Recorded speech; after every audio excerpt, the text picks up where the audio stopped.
ABP Ganga के पास police और ग्रामीणों के बीच नोकझोंक का वीडियो है। दबिश के दौरान यूपी पुलिस की ग्रामीणों के साथ झड़प हुई और खनन माफिया जफर को सादी वर्दी में पुलिस पकड़ने गई थी। उत्तराखंड के जसपुर में यूपी पुलिस के जवानों पर फायरिंग हुई। स्थानीय लोगों ने यूपी पुलिस के जवानों के साथ मारपीट की और देखिए जिस बात का जिक्र पुलिस कर्मियों की तरफ से किया जा रहा था उसका वीडियो भी अब सामने आया है। एबीपी गंगा के पास ये वीडियो आप देख सकते हैं। सादी वर्दी में जो पुलिस कर्मी थे वो जफर को पकड़ने गए थे और जब मौके पर पहुंचे तो वहां मौजूद जो स्थानीय लोग थे उन्होंने पुलिस कर्मियों के साथ मारपीट की, झड़प की और इसका वीडियो भी अब आप देख सकते हैं जो कि अब वायरल हो रहा है। एबीपी गंगा के पास ये एक्सक्लूसिव वीडियो सामने आया है। देखिए कैसे जो पुलिस कर्मियों के साथ हैं वो झड़प की जा रही है, नोकझोंक की जा रही है और ये भी जानकारी मिल रही है कि कई पुलिस कर्मियों के साथ मारपीट हुई जिसमें वो घायल भी हो गए हैं। 2 पुलिसकर्मी हालांकि लापता बताए जा रहे हैं। तो दबिश के दौरान का ये वीडियो बताया जा रहा है। ये मौके पर आप देख सकते हैं सादी वर्दी में जो पुलिसकर्मी हैं जब वो जफर को पकड़ने गए तो इस दौरान जफर ने किसी घर में शरण ले ली। स्थानीय लोगों को इसकी सूचना मिली और पुलिसकर्मियों के साथ नोकझोंक हुई, मारपीट की गई और उसका ये एक्सक्लूसिव वीडियो इस वक्त आप एबीपी गंगा पर देख सकते हैं। और आप देखिए कैसे धीरे धीरे जो ये झड़प थी ये मारपीट में तब्दील हो गई। पुलिसकर्मियों के साथ मारपीट की गई है। बस्ती के भाजपा विधायक अजय सिंह ने इलाके के लोगों से अपील की है कि लोग तुरंत अपना घर छोड़कर कहीं और चले जाएं। सरयू नदी का जलस्तर बहुत तेजी से बढ़ रहा है। कई गांव बाढ़ के पानी से घिर गए हैं, लिहाजा तुरंत गांव छोड़ दें। इतना जल्दी पानी इतना ज्यादा कभी नहीं आया था। इस समय हम लोग दुबौलिया से अशोकपुर माझा वाली रोड पर है। ये रोड चौड़ीकरण में बनी थी और इस रोड पे पानी क्रॉस करके बह रहा है। ऐसे तमाम सारे गांव का मामला है जिन गांवों में बरसों से लोग परेशान, बरसों से पानी आया नहीं था। लेकिन विक्रम जोश से अगर शुरू करते हैं हम लोग तो सहजौरा पाठक हो गया, कल्याणपुर हो गया, फूलडी हो गया, संदलपुर हो गया, छतौना हो गया। और लखनऊ में आज योगी कैबिनेट की महत्वपूर्ण बैठक होने जा रही है। कैबिनेट में 20 से ज्यादा प्रस्ताव लाए जा सकते हैं। वस्त्र गारमेंट पॉलिसी से जुड़ा प्रस्ताव भी पास हो सकता है और टेक्सटाइल क्षेत्र में निवेश और रोजगार को बढ़ावा देने की पहल की जा सकती है। निवेशकों को सहूलियत के लिए ब्याज में सब्सिडी की सहूलियत। मथुरा बाराबंकी नगर पंचायत के सीमा विस्तार से प्रस्ताव भी जुड़ा जो है आज पेश हो सकता है। दुग्ध विकास, दुग्ध उत्पाद प्रोत्साहन नीति से जुड़ा प्रस्ताव भी पेश हो सकता है। इनोवेशन फंड की स्थापना से जुड़ा महत्वपूर्ण प्रस्ताव भी बैठक में आएगा। तो ये वो प्रस्ताव है जिन पर आज चर्चा की जा सकती है और ये प्रस्ताव पर मोहर भी आज लग सकती है। माना जा रहा है कि दुग्ध विकास, दुग्ध उत्पादन प्रोत्साहन नीति से जुड़ा प्रस्ताव भी आज इस कैबिनेट मीटिंग में पास हो सकता है। इनोवेशन फंड की स्थापना से जुड़ा महत्वपूर्ण प्रस्ताव भी आज पास हो सकता है। इसी के साथ वस्त्र गारमेंट पॉलिसी से जुड़ा प्रस्ताव भी आज इस कैबिनेट की बैठक में पास हो सकता है। और यूपी सरकार ने मदरसों की जांच की तारीख बढ़ा दी है। अब 20 अक्टूबर तक गैर मान्यता प्राप्त मदरसों की जांच जारी रहेगी। 15 नवंबर तक सभी जिलों के जिलाधिकारी मदरसों की सर्वे रिपोर्ट सरकार को सौंपेंगे। इसकी घोषणा यूपी अल्पसंख्यक कल्याण मंत्री धर्मपाल सिंह ने की है। इसके साथ ही सभी जिलाधिकारियों को दिए गए समय में रिपोर्ट पेश करने के आदेश दिए गए हैं। इससे पहले मदरसों को सर्वे की अंतिम तारीख 5 अक्टूबर की दी गई थी। 10 अक्टूबर का सर्वे टीम को अपनी रिपोर्ट जिलाधिकारियों को सौंपनी थी और फिर 25 अक्टूबर तक डीएम की रिपोर्ट को शासन के पास भेजनी थी। मगर अब इन तारीखों में बदलाव किया गया है। यूपी सरकार के द्वारा 12 बिंदुओं को लेकर मदरसों की जांच कराई जा रही है।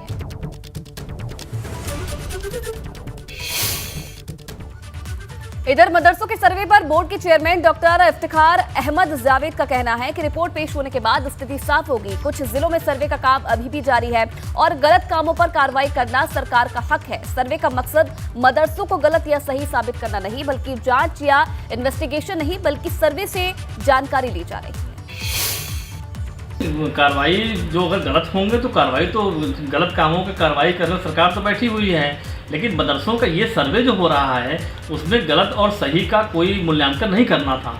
ये सर्वे हम डेटा कलेक्शन की नीयत से करा रहे हैं कि कितने मदरसे हैं जो हमारी बोर्ड से नहीं जुड़े हैं और वो मदरसे समाज में काम कर रहे हैं, जिलों में काम कर रहे हैं। उनकी बिल्डिंग कैसी है, उनका इंफ्रास्ट्रक्चर कैसा है, उनके यहाँ बिजली पानी की व्यवस्था कैसी है, उनके यहाँ छात्र कितने हैं, शिक्षक कितने हैं, वो कौन सा पाठ्यक्रम पढ़ते हैं, इन सब चीज़ों की जानकारी एकत्र करने के लिए सर्वे हो रहा है। उत्तराखंड के उधम सिंह नगर में 50,000 के नामी खनन माफिया जफर को गिरफ्तार करने गई यूपी की मुरादाबाद पुलिस पर खनन माफिया साथियों ने फायरिंग कर दी है। जवाबी कार्रवाई में ब्लॉक प्रमुख की पत्नी की गोली लगने से मौत हो गई। वहीं मुरादाबाद पुलिस के 5 जवान घायल हो गए हैं, जबकि 2 जवान लापता बताए जा रहे हैं। 5 घायल जवानों का अस्पताल में इलाज चल रहा है। ब्लॉक प्रमुख की पत्नी की मौत से गुस्साए ग्रामीणों ने कुंडा थाने के सामने NH 74 पर जाम लगा दिया है। घटना की गंभीरता को देखते हुए मौके पर दोनों राज्यों की पुलिस तैनात है। दरअसल खनन माफिया जफर 50,000 का इनामी है। बुधवार शाम करीब 4 बजे मुरादाबाद की ठाकुरद्वारा थाना पुलिस और SOG टीम को उसके बारे में पता लगा तो उन्होंने जफर को पकड़ने की कोशिश की, लेकिन वो मौके से भाग गया। पुलिस टीम ने उसका पीछा किया, लेकिन भागते भागते जफर ने अपने लोगों को फोन कर दिया और इस दौरान स्थानीय लोगों के साथ यूपी पुलिस के जवानों की मुठभेड़ हो गई। तो पूरा मामला क्या है ये आप ग्राफिक्स के जरिए समझिए। खनन माफिया को पकड़ने गई थी यूपी पुलिस और खनन माफिया तो पकड़ में नहीं आया, लेकिन जो स्थानीय लोग थे उनकी पुलिस के साथ नोकझोंक हो गई। और इस बीच जफर, जिसे पुलिस पकड़ने गई थी, उसने अपने जवानों को अपने साथियों को सूचना दी, जिसके बाद मौके पर गोली चली, जिसमें ब्लॉक प्रमुख की पत्नी की मौत हो गई। गुस्साए लोगों ने मौके पर जमकर हंगामा काटा, जिसमें कई जो लोग हैं वो जख्मी भी हो गए हैं, कई जो पुलिसकर्मी हैं वो जख्मी हो गए हैं और 2 पुलिसकर्मी गायब हो गए हैं। अब तक क्या कुछ हुआ पूरे मामले में? उत्तराखंड के जसपुर में यूपी पुलिस पर यह फायरिंग हुई है। पूरा मामला क्या है ये आपको बारी बारी से समझा रहे हैं। मुरादाबाद से भागे खनन माफिया जफर को पुलिस पकड़ने गई थी। उसके बाद फायरिंग के दौरान ब्लॉक प्रमुख की पत्नी गुरप्रीत कौर की मौत हो गई। यूपी पुलिस पर दबिश के वक्त गोली मारने का आरोप फिलहाल लगाया गया है। जो गुस्साए लोग हैं उन्होंने ये आरोप लगाया है। फायरिंग के दौरान 3 पुलिसकर्मी घायल हो गए हैं और 2 पुलिसकर्मी जो है वो लापता बताए जा रहे हैं। तो अब तक इस मामले में ये हुआ है। फिलहाल मौके पर स्थिति तनावपूर्ण बनी हुई है, लगातार कोशिश की जा रही है, लेकिन ब्लॉक प्रमुख की पत्नी की मौत हो गई है, जिसके बाद लोगों में काफी गुस्सा देखा जा रहा है। पुलिस की कार्यशैली पर भी लोग सवाल उठा रहे हैं।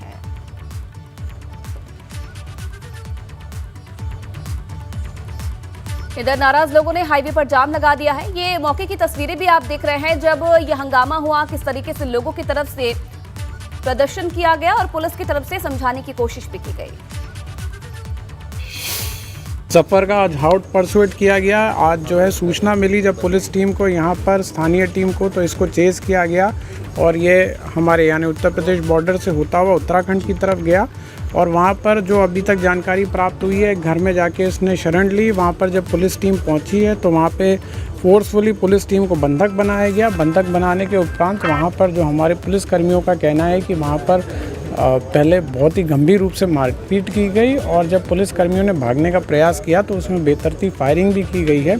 अभी शुरू में हमने बताया था कि 5 लोग इसके अंदर इंजर्ड है, जिसमें 2 पुलिसकर्मियों की गोली लगी है। जो इंस्पेक्टर ठाकुर द्वारा है उनके बारे में भी ये सूचना प्राप्त हुई है कि उनको भी गंभीर इंजरी है, बुलेट इंजरी संभवतः उनको भी हो सकती है पाँव के अंदर, और वो भी अपना इलाज कराने के लिए पहुँचे हैं। जफ़र जो है इसके ऊपर 50,000 रुपये का इनाम था और बेसिकली जो है वहाँ पर जो टीम हमारी गई थी उसमें SOG की गाड़ी भी जो है वहाँ पर जलाई गई। जफर का आज हॉट परसुएट किया गया। आज जो है सूचना मिली जब पुलिस की तरह जो हमारे पुलिसकर्मी निकले हैं, इसमें कुछ पुलिसकर्मी हमारे अभी भी मिसिंग है, साथ साथ 3 वेपन जो हैं हम लोग के अभी मिसिंग हैं। इस संबंध में हम लगातार उत्तराखंड पुलिस से कोऑर्डिनेट कर रहे हैं कि जो हमारे मिसिंग लोग हैं उनको जल्दी से रिकवर किया जाए, उनकी लोकेशन क्या है, उनका स्टेटस।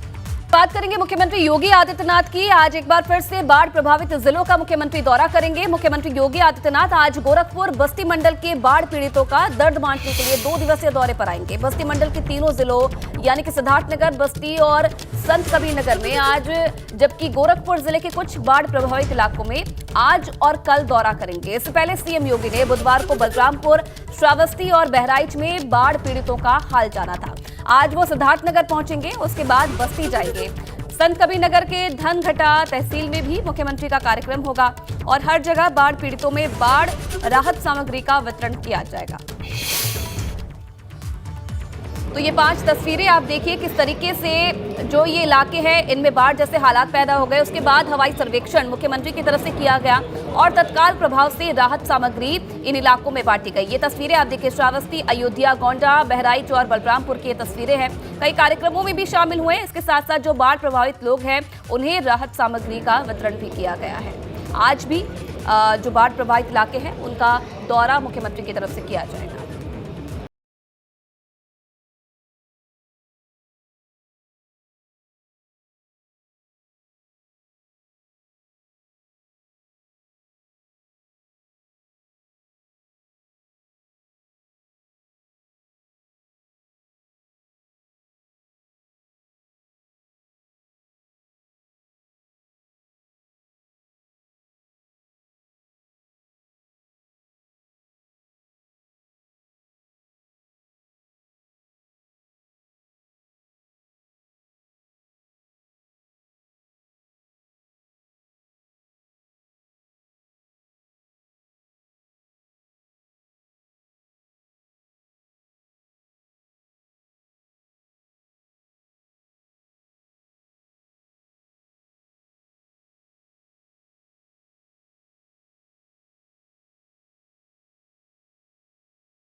सीएम योगी ने अधिकारियों को निर्देश दिए हैं कि बाढ़ग्रस्त इलाकों में कोई परेशानी ना हो। जनहानि होती है तो जनहानि पर तत्काल संबंधित प्रभावित परिवार को 4 लाख रुपए की सहायता,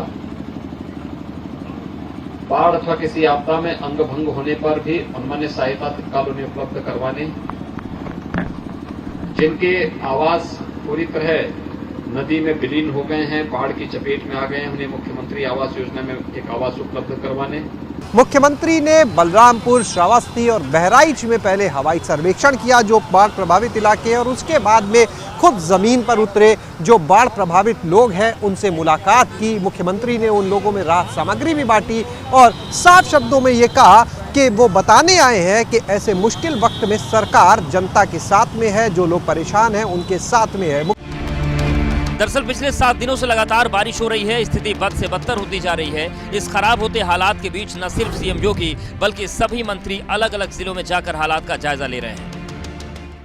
लेकिन दशहरा के समय बारिश भी और नेपाल में बारिश होने के कारण बाढ़ है। फिर इन परिस्थितियों से हम लोग पूरा प्रशासन लगा है, किसी को तकलीफ न हो, दुख भी न हो। राहत सामग्री भी राशन कोटे से भी और उससे भी 2-2 बार 3-3 जो भी आवश्यकता पड़ेगी लोगों को बांटा जा रहा है। प्रयागराज में गंगा और यमुना दोनों नदियों का जलस्तर तेजी से बढ़ रहा है। हालांकि दोनों नदियां अभी खतरे के निशान से तकरीबन 2.5 मीटर नीचे हैं, लेकिन जिस रफ्तार से नदियों के जलस्तर में बढ़ोतरी हो रही है उससे खतरे की घंटी बजती दिख रही है। नगरी प्रयागराज पर एक बार फिर से बाढ़ के पानी में डूबने का खतरा मंडराने लगा है। प्रयागराज में गंगा और यमुना दोनों नदियों का जलस्तर एक बार फिर तेजी से बढ़ रहा है। यहाँ दोनों नदियाँ तकरीबन 2 सेंटीमीटर प्रति घंटे की रफ्तार से बढ़ रही हैं। हालांकि दोनों नदियाँ अभी खतरे के निशान से तकरीबन 2.5 मीटर नीचे हैं, लेकिन जिस तरीके से नदियों के जलस्तर में लगातार बढ़ोतरी हो रही है, जिस तरीके से दूसरी नदियाँ उफान पर हैं और जिस तरीके से लगातार रुक रुक कर बारिश हो रही है, उसके बाद प्रयागराज पर एक बार फिर से बाढ़ के पानी में डूबने का खतरा मंडराने लगा है। मतलब साफ है, अक्टूबर के इस बारिश ने पूरा संतुलन बिगाड़ दिया है, क्योंकि अगर ये बारिश जल्द नहीं रुकी तो सच में अनर्थ हो जाएगा। Bureau report, ABP Ganga.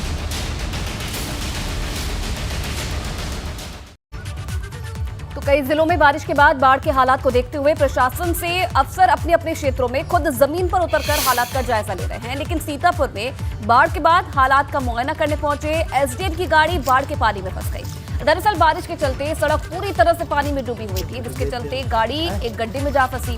हालांकि बाद में ग्रामीणों ने ट्रैक्टर की मदद से एसडीएम साहब की गाड़ी को किसी तरीके से बाहर निकाला।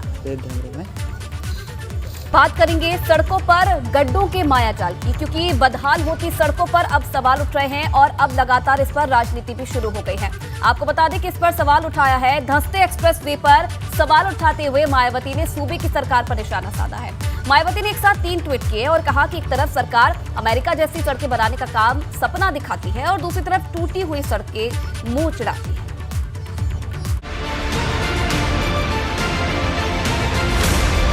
सड़कों पर गड्ढों का मायाजाल, बसपा ने उठाए सवाल।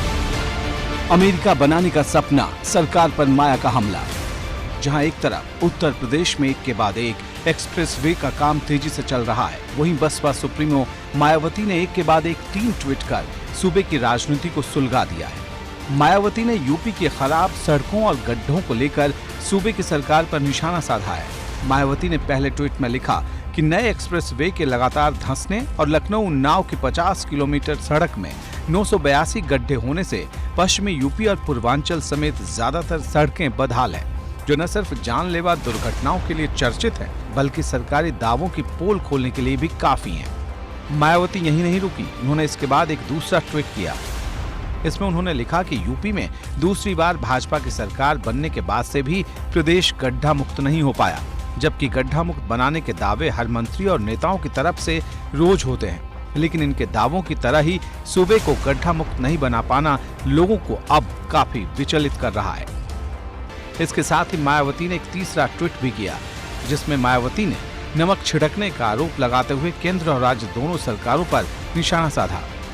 मायावती ने लिखा कि यूपी सरकार अमेरिका जैसी सड़क बनाने जैसा हसीन सपना दिखाने में नहीं हिचक रही है, साथ ही गरीबी, महंगाई, बेरोजगारी और पिछड़ेपन आदि से त्रस्त और विकास की भूखी जनता चुप है कि आगे क्या होगा।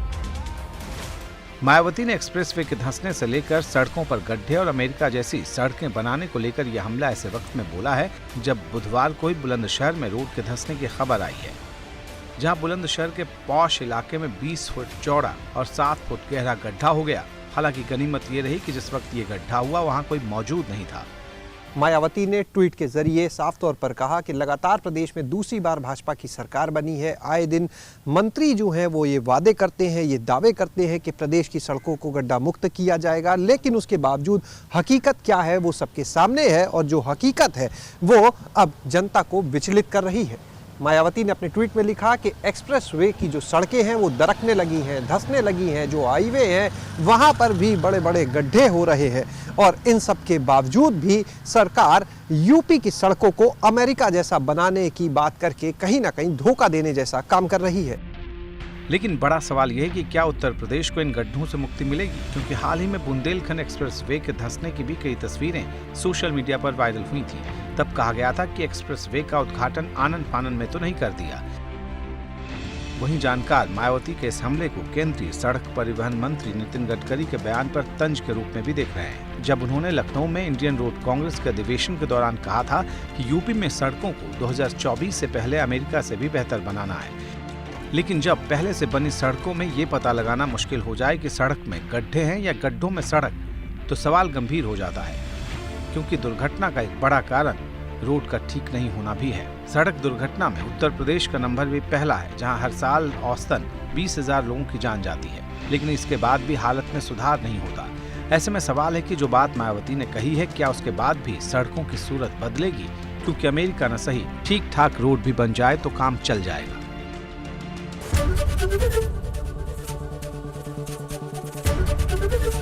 एबीपी गंगा, खबर आपकी, जुबान आपकी।